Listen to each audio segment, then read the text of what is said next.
Hi, everybody. Welcome. Good evening to this session as part of Imbibe Live 2020. My name is Gabe Cook, and I am the Ciderologist, and this is going to be a half an hour session all about the wonderful world of cider. A big thank you to Imbibe Live for having me here for this session. Thank you to them for putting on a digital version of Imbibe Live. Obviously, we can't all be together, so this is the next best thing. And big thanks to Mezcal Sentir for being the headline sponsor to facilitate all of these sessions to be going ahead. I am a cider expert. In fact, I am the world's only full-time independent cider advocate.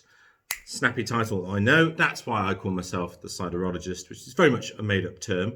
But I've been utilising it for 3 years now as a voice and a champion for cider, because I am as passionate about cider as there are those wonderful people who are knowledgeable, passionate and informed about beer, about wine and about spirits. And there are many people who do those functions all over the world. In fact, there's a whole industries associated with the advocacy of those drinks. But for cider, it's pretty much little old me, which, on the one hand is a really, really good thing because I get to have a niche in the marketplace. But it is representative of the fact that cider is an underappreciated drink, is a drink with a lot of misconceptions, a lot of preconceptions.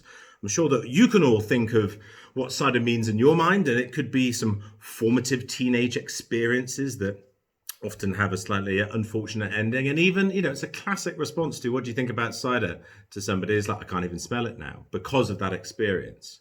And whenever somebody does say that, I will, endeavour to play devil's advocate and throw back in their face, well, you must have, occasionally overindulged in beers, wines or spirits. It doesn't necessarily stop you from drinking some of the different or the better or the more interesting versions of those drinks. And that's what I like to do, is to try and to give people the opportunity to peek a glimpse through the curtain of this amazing world that exists beyond, because cider isn't just cider.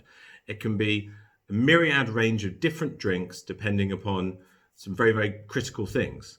Number one, the most important thing to recognize about cider is that it's a fruit fermentation like a wine. So you make cider like you make wine. You don't brew cider.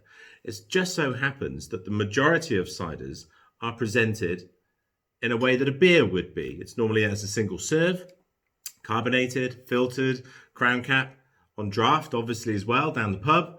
And the alcohol level around the 4.5% to 8% tends to be closer to beer than to wine. So often it gets served and presented a bit more like a beer. But the fact is, you make it a bit more like a wine, and you can indeed present it a little bit more like a wine too. And we will come on to these drinks momentarily. So, my background is that I come from the heart of cider country, right on the Gloucestershire, Herefordshire border, and grew up with the cider heritage all around. And just loved it. It brought together, as well as the drink as well, the culture, the heritage around it. And cider is a drink like no other. So often it has had to call upon a bit more like a wine, a bit more like a beer, and I've just done that myself. But the fact is, it has its own character, its own history, its own identity, and its unique range of flavour profiles. And cider needs to be braver and stronger and prouder of what it is.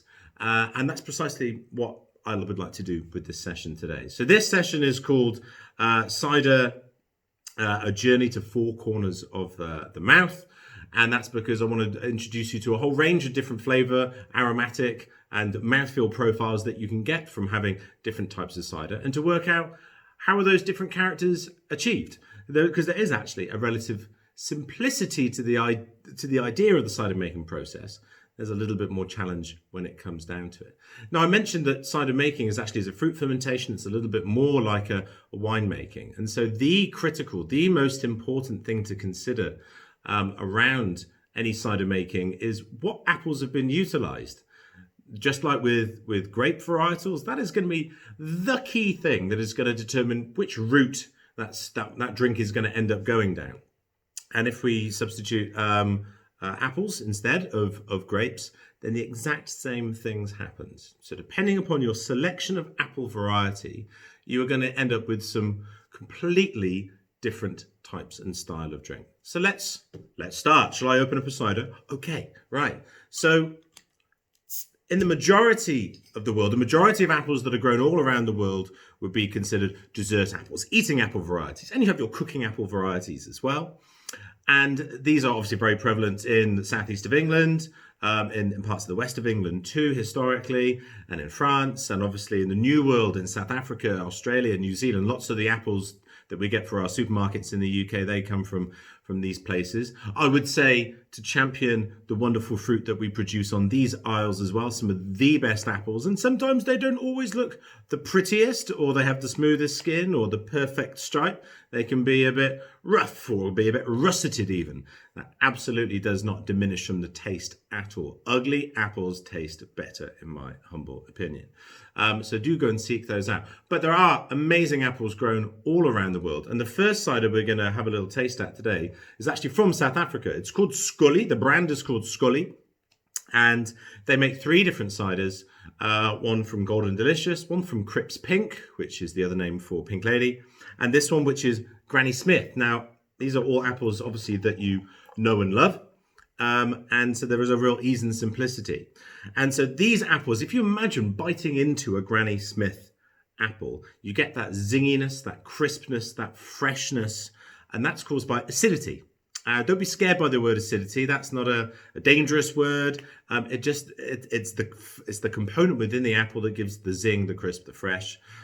Citric acid within citrus fruits will give that. We have malic acid in apples. So here we've got this wonderful, you can see it's not overtly coloured. It's got a sort of pale gold straw coloration, lightly filtered, lightly carbonated. Looks really bright. If you have a sniff, it's just like biting into a Granny Smith apple. It's that freshness, that you can almost feel the sensation of the crunch going on in your mouth when you stick your nose in. A lot of fruitiness in there too. They make their cider by fermenting. Most ciders start their life as a bone-dry cider. There's something you might not have known possibly. The majority of the sugar in the majority of ciders all converts out during fermentation. So what they've done here is they've actually added back some Granny Smith apple juice into the cider to provide a little bit of sweetness and to bring the ABV down to 4.5%. So let's have a cheers. In the cider world, we say wassail, which is Old English for be whole or good health. So wassail to you.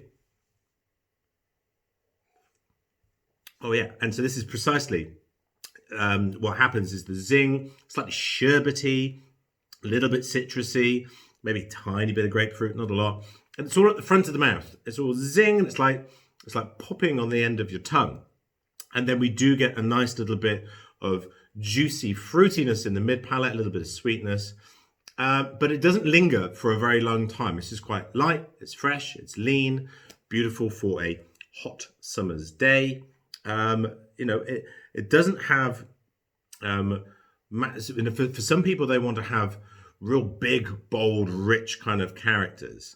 Again, if we do a wine analogy, this is definitely more down the Sauvignon Blanc or the Pinot Grigio end of the spectrum. And that doesn't diminish them in any way, it just makes them different to other types of ciders that we're going to come on to in a moment. So this is like the epitome of a beautiful thirst quencher. And there are brilliant ciders being made from dessert apples popping up all over the UK. There's lots down in the southeast of England. But it was in the Midlands as well, and in the south. There's even cider makers up in Yorkshire, Lancashire, and up on the Black Isle in Scotland. In Northern Ireland, there's also a wonderful number of producers there too, and in the Republic Island as well. So get out there and try and find one of these ciders. If you're a fan of a lighter, crisper white wine, this is going to be the cider for you. Yummy, we enjoyed that. So if that's an acid-driven cider, or a modern cider, you could call it, I suppose. And certainly what I really enjoy about Scully is also the branding, making this a contemporary brand, because, this isn't one that's steeped in 1,000 years of heritage. This is it's a modern cider-making nation in South Africa. And these are relatively modern apple varieties, and it's presented in a modern way to a modern consumer. And I love that. One of the great things that cider needs to do is to reach out to new consumers. Yes, we need to serve our pre-existing cider consumers, but less than half of all the people in the UK purchase cider. So the majority of people will never, ever purchase a cider. And I think that is based upon preconceptions, bad experiences, or thinking, I had a cider once, it was sweet, a bit bland and boring, they all just taste the same, don't they? No, is the answer, as we're going to discover now. So I think it's really good that this cider is presented in a contemporary way, again, to reach those contemporary consumers. Now, where I'm from, the west of England, we've got a really strong, proud heritage and tradition of cider making that goes back, more than 1,000 years. And over the last 500-600 years or so, these ciders, and if you think about, Devon ciders, Somerset ciders, Gloucestershire, Herefordshire, etc., these are ciders that have been made with specific varieties of apple that have been grown for the sole purpose of making cider. They are referred to in those areas as cider apples. I know, smart folk out west, but these are varieties that have never been grown for eating. If you were to bite into them, you would probably find an unpleasant experience because these apples and the resultant cider contains tannin. Now, tannin is what you get in red wine and tea and coffee. It provides some coloration to start with. Look at the difference in color between our previous cider. Some associated bold, funky aromatics. It also has potentially some bitterness. What it will have is some astringency, which is a mouth-drying, tongue-furring sensation, and some structure and boldness and finish. So let's have a look. This comes from Crafty Nectar. This is their number 7. Can you see that? Again, very bold, contemporary packaging. If you can't see, it's actually some rhinos. It took me about 2 years before somebody pointed that out to me. It's actually some rhinoceroses branded on the front. And this is their number 7. And this is a good modern interpretation of a classic West Country style of cider, that bold of tannin. It's made with apple varieties that you quite probably won't have heard of if you're not into cider already. If you are, you might know Dabinet, Yarlington Mill. And there is also some Somerset Red Streak in there, which is adding some lovely fruitiness. So like I said, colour, this is definitely like deep gold, kind of, one ring to rule them all kind of gold. A beautiful brightness to it, light carbonation. Let's have a sniff. Whoa, it's completely different. We've substituted the light and the lean and the fresh for something that's wholeheartedly a little bit more earthy, robust. Some people might say farmyardy. It's not true at all. This is just real strong, volatile phenolic characters, which are classic of the style out west. The hay barn, the rich, the earthy. I think that's absolutely wonderful, very inviting. So we better have a taste. What's sale to you? So there's a tiny little bit of acidity at the front, but it quickly wisps away to a little bit of mid-palate. Again, it's probably got the same sort of sweetness level as the Scully. This will have some sugar added back after the fermentation to help them balance out the acidity. And what comes next, which is the tannin, going right up the back of my jaw, is this wonderful, it's filling every single corner of my mouth in the most pleasant way. And we're getting this coating, and we're getting this lovely, gentle tongue, furry character, which is the astringency from the tannins. It's not particularly bitter, this one. Some, depending upon, there's well over 200 different cider apple varieties, and they've each got their own different flavours, properties, and characteristics. They're not all identical, and some present themselves a little bit more bitter. This one's actually quite low on the bitterness level. It's more of that astringent, and we've got a real nice fruitiness, and it's the finish that's the crucial thing here. Compared to cider number 1, which is quite short, this one is going on and on and on. It's going on like a German opera. It's going on forever, in the best possible way. But it's quite savoury. It's quite umami. If you're into your sake, I would definitely have a go for one of these earthier West Country style ciders. They have got a lot to give. And if you are into either your beers that are maybe a little bit more robust and malty, and if you're into your porters and stouts and things like that, and certainly from a wine perspective, if you're into a wine that's got a bit more body and structure and tannin, then this is going to be the cider that's going to suit your palate much more than the first cider. Again, I can't reiterate enough. It's not to say that this cider, because it's got the tannin and extra structure, makes it better than the first cider. It's just different. You wouldn't say that a Malbec was different to a Pinot Grigio, because the Pinot Grigio didn't have any sort of real boldness and robustness in there. It was never supposed to. They're entirely different. Your selection of varietal gives you completely different flavour and aromatic profiles. And it really is as simple as that. It's just that the vast majority of you as punters and as trade, you don't necessarily know that you can gain these different types depending on apple varieties, because you're not often told about it. And, I'm not necessarily saying that this is It's not an education necessarily that has to be absolutely strict and defined in law.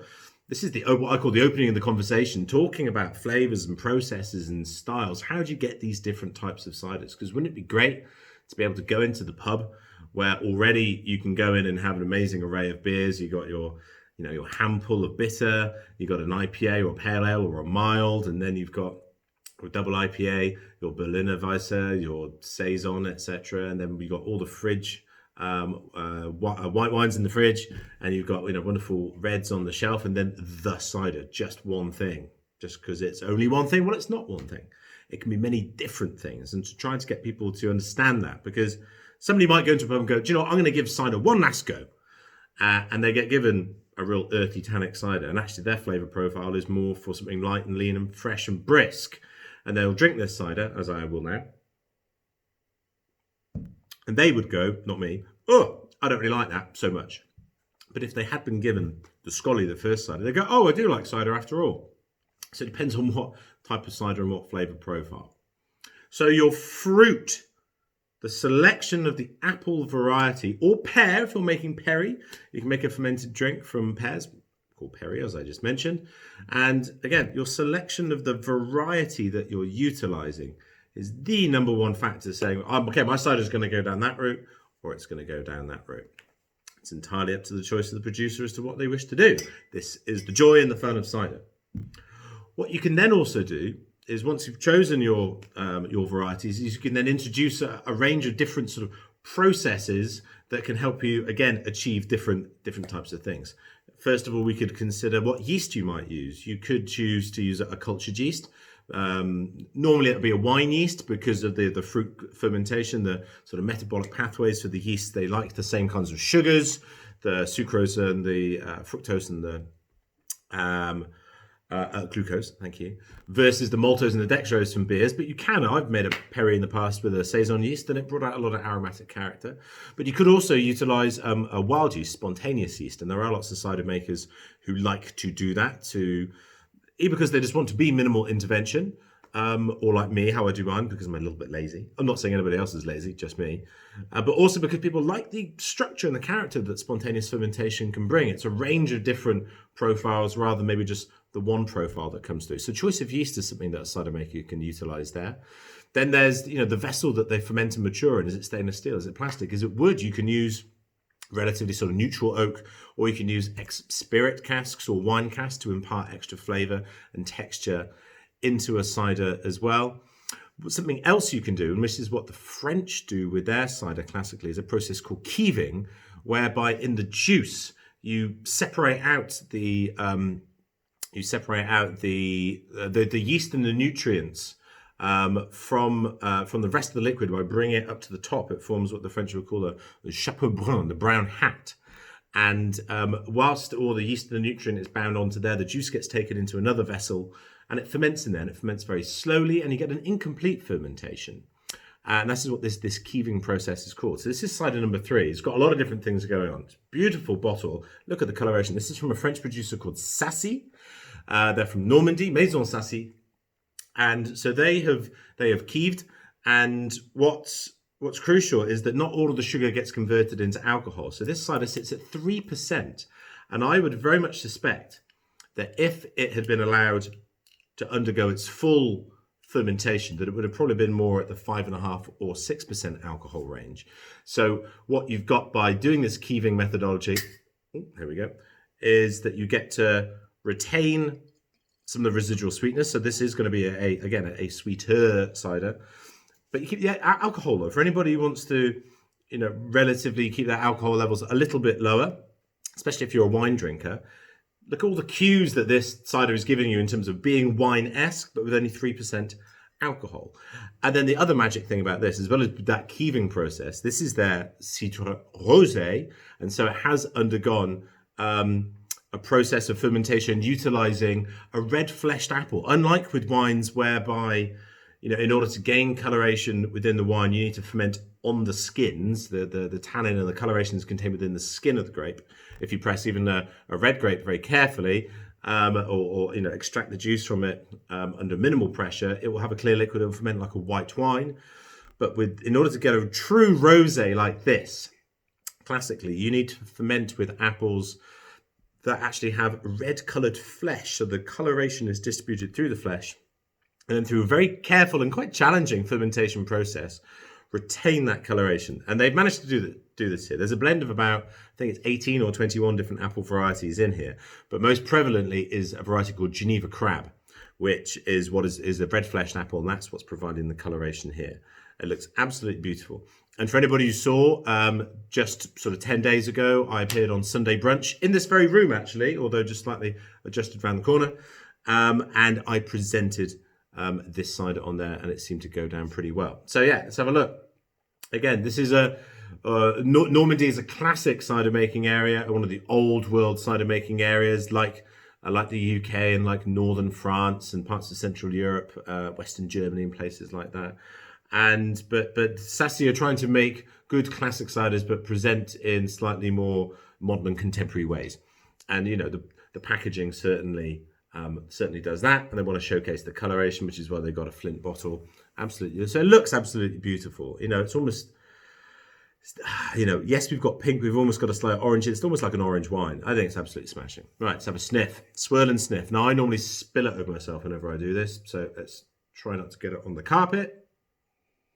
Wow, it's really, it's strawberries. There we go. It's real strawberries and cream, juicy. You can smell that they've still got quite a bit of sugar content in there. I tend to prefer drier ciders, and I know that this one is going to be a little on the sweeter side. So let's see how we get on. I'll say it to you. Wow. Okay, so this is where blending is a really, really crucial element of cider making, because these guys, they wanted to create a cider that was presenting itself like a rosé. So yes, we need the coloration for that. We need the fruitiness of the aromatics and a little bit of sweetness. But there's lots of acidity in here, lots of zing, lots of, probably more acidity than the Scully, actually, the first one. Because you've got these blends of different apple varieties. Some are providing the coloration, some are providing this quite strong, sort of almost minerally kind of acidity, which personally I really rather enjoy. And it really does help to cut through the sweetness. So this has got a lot of sugar in, but you would not perceive it as being overtly sweet because of the high levels of the natural acidity, malic acid that contained within that. That's absolutely gorgeous. I know that Sassy have exhibited at Imbibe Live before, so if you've attended, you might have tried some of their wares, and they've got some new products out all the time. Yeah, they're quite pioneering in terms of presenting Normandy ciders in a slightly more contemporary way.